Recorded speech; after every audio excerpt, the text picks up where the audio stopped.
காந்தா இந்த படம் 2025 ரிலீஸ் ஆகி துல்கர் மற்றும் ராணாவோட ஆக்டிங்லலாம் அந்த படம் வந்தது. இந்த படத்தில் சமுத்திரக்கனி ஒரு பெர்ஃபெக்டான ரோல் பண்ணியிருக்காங்க அப்படின்னு சொல்லி ஆகலாம்.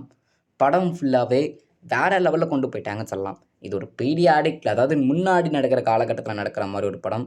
இந்த மாதிரி கதை துல்கருக்கு சூப்பராக செட் ஆகுது அப்படின்னு சொல்லி ஆகலாம். ராணா சொன்ன மாதிரி இவர் ஒரு நடிப்பு சக்கரவர்த்தி தான். நடிப்பு சக்கரவர்த்தி துல்கர் சல்மான்.